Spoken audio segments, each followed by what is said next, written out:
So at this point, we'd like to introduce the show and the music director and the organizer of as well. Wonderful Moments Music Festival. So please welcome on stage, Direct Pablo Valenciano, Direct Tito Postino, Project Head with Bedeline Emperado from IMEV, and Project Manager, Miss Kitri.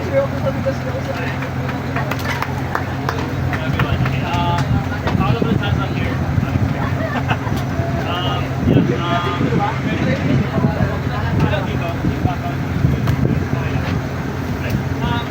Yeah, we're very excited actually to do this festival. It's coming to us in Toronto. Being lined up like we're very excited festival. Artists that we have worked with and we want to work with. Hence all the artists na nilagay natin. Luckily, one of them, tsaka yung Spark Marapaya Thailand. So, well then, said yes to everyone and all the artists were very excited to be a part of this. So, it's gonna be a very, very big festival and it's gonna be fun. It's gonna be wonderful.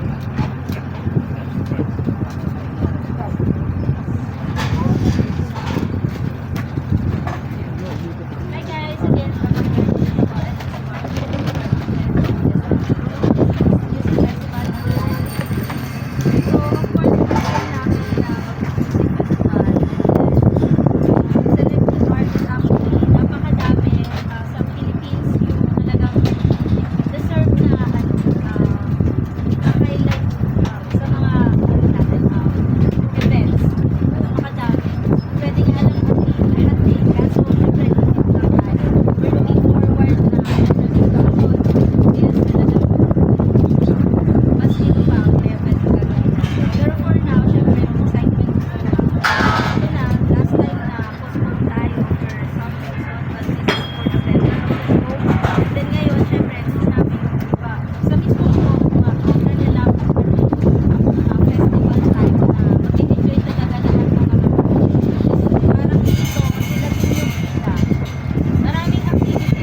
Salamat, Bray. Hi, Alam mo, yung pa. my name is Margaret from Ipong of course, we are the one who is supporting the P-pop industry here in the Philippines. And my question is, in regards in the events preparation, can you provide us what is your view of the activities planned or that you will be implementing on the day of the music festival? Be distinguished or it will be apart from the other music festivals that you already have? But for this one, we have first off, I guess when we did the concept for this one, isip natin, yeah, that's correct. How do we think it? Yeah, I mean, a lot of music festivals that we've done in the last quarter, we really want to have it at how do we elevate it for the audience? Like, yun naman yung goal natin is to elevate the audience. In terms of activities, we have activities, kami kami sa labas, marami kami booths, and then we have also, malaki ganito. Sir. Ah. Okay.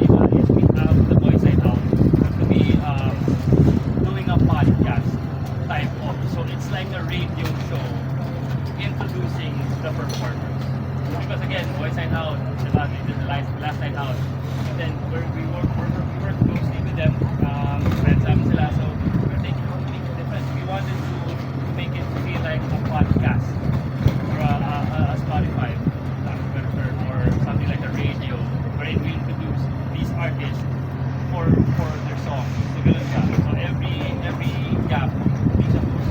Meron silang podcast. So maangat mga baba. And then, yun. Thank you so much, Derek. When it comes, if I'm going to be on the elaborate part, when it comes to the performance at Jason, Yeah. because I know that wonderful moments, and even Alden Richard says that he would like, and that's also our goal, Yeah. that we would like to expand what what OPM can bring to the other nations. Yes, So, that's correct. what are your preparations for that? Of course, when we started with, syempre, ang gusto namin the venue. Started with the venue. Okay, so choosing the venue. Right? So, SMBC and all regional and SM in general are very, very supportive of what we do. Especially, all the concerts that we've done, me and Paolo, so lahat naman, thankfully. So, that's one. We started with that, and then of course, the preparations, we wanted to stage. It took us a while to actually bring the stage that we feel like can match with even the schools, to match even go beyond what the other countries are doing. So, syempre, meron yan yung mga Stella, meron mga yung mga nasa top in Tomorrowland. Of course, right now, we're doing it slowly, trying to be at par with that. So, syempre may rack yan. We wanted to go bigger on the rack, but it went up to 100 feet. The issue up there, of course, is audio stuff and technical stuff. So, yun yung, but we wanted to go big talaga. We wanted an S stage, and big over here. So, may mga ganun kaming glowing, may mga ganun ano. It's gonna happen actually. So, planets of it. Ang gusto rin namin i-goal because ang alam natin sa Pilipinas, di ba, lagi tayong delay. Ganyan. Our goal here is to actually do it on time. So that's what the main goal. We want to do it how the international team does it, and that's what we want to show na kaya natin. Kasi syempre, ang gusto sa nito also international. Like I mean, producing this one. So we wanted to show them that the Filipinos can actually do better or be on par or do better. Kasi to be honest, yun naman ang goal namin lagi is to, when we do our concerts, when we do our festivals, is to show everyone that Filipino talent is for the global stage. And I think we're doing it for training, FP19, and there's a lot more behind the production. Ang daming gumagawa niyan sa ibang parte ng production. And that's what we want to show and prove them. Yeah, the Koreans have done it. Yeah, the Americans are, sabi sila yung talagang sa top, di ba? Or Europeans. Pero maraming talent sa Pilipino. Kaya natin it. It's just really a matter of doing it and believing in it. And I think it's a perfect time for that. Thank you so much, Derek. Thank you. I answered your question. Did I answer Yes.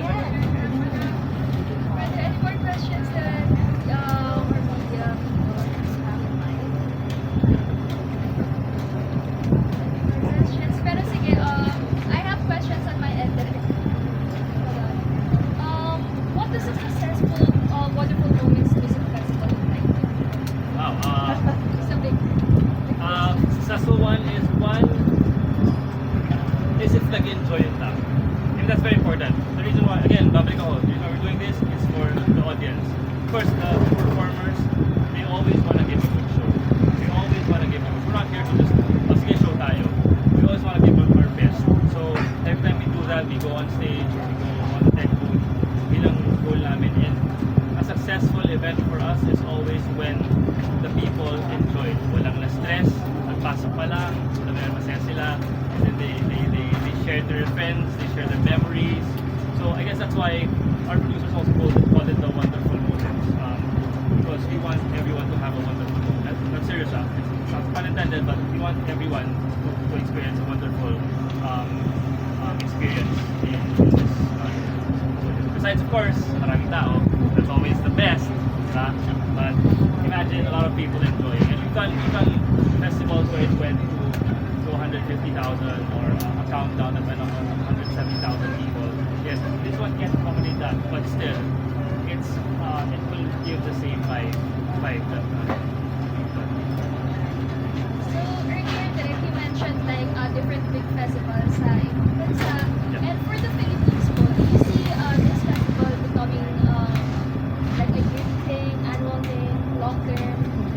Kaya ko naman sabihin, Miss Barb. So yeah. Yes, actually, when we had an initial meeting with IME and Myriad, yun ang goal na gusto namin gawin. Na it's a yearly thing that we na pwedeng dalhin sa ibang bansa. Okay, so, hindi natin. Okay lang ako, no?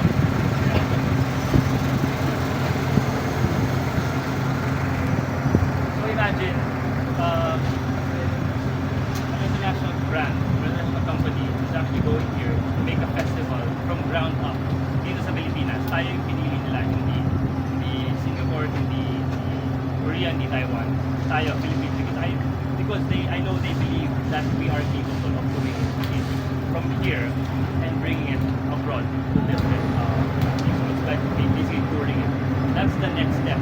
How do we tour a festival with all the artists with different schedules, right? So yun yung kailangan pag-aralan. But yes, that's something. Dito muna, yes, you want to do it regularly, yearly. So it's gonna be, I guess, yung partnership with a certain venue that Barb can answer that. But yun yung gusto namin gawin. So right now, Ms. Barb, Naimi, has given us a schedule already of the next festival that we want to do. So we're very excited. That's why we really want to do this maganda for the audience. So that when the audience na-feel na pwede pala yun, may ganito pala dito, posible pala yun, or sarap pala ng experience yun. We want to do that for our next week. So, last one po, Direk. What is your message for those people who are still parang deciding whether to attend or not to attend? Kasi I heard that tickets still ongoing. Yeah, well, honestly, why think of not going? The lineup pa lang eh. The lineup is really, ganda ng lineup. I mean, talagang sulit siya for what, siyempre diba kasi, you know naman, these guys have, well, these groups we've worked with before, so most of them, actually, all of them sold out concerts, right? So, I guess wala ka na nila is mainit but it's the perfect time. That's why we decided originally it was December, right? Because malamig, malamig. We didn't want to go March because alam namin mainit na. Although yeah, we're doing another concert here by April.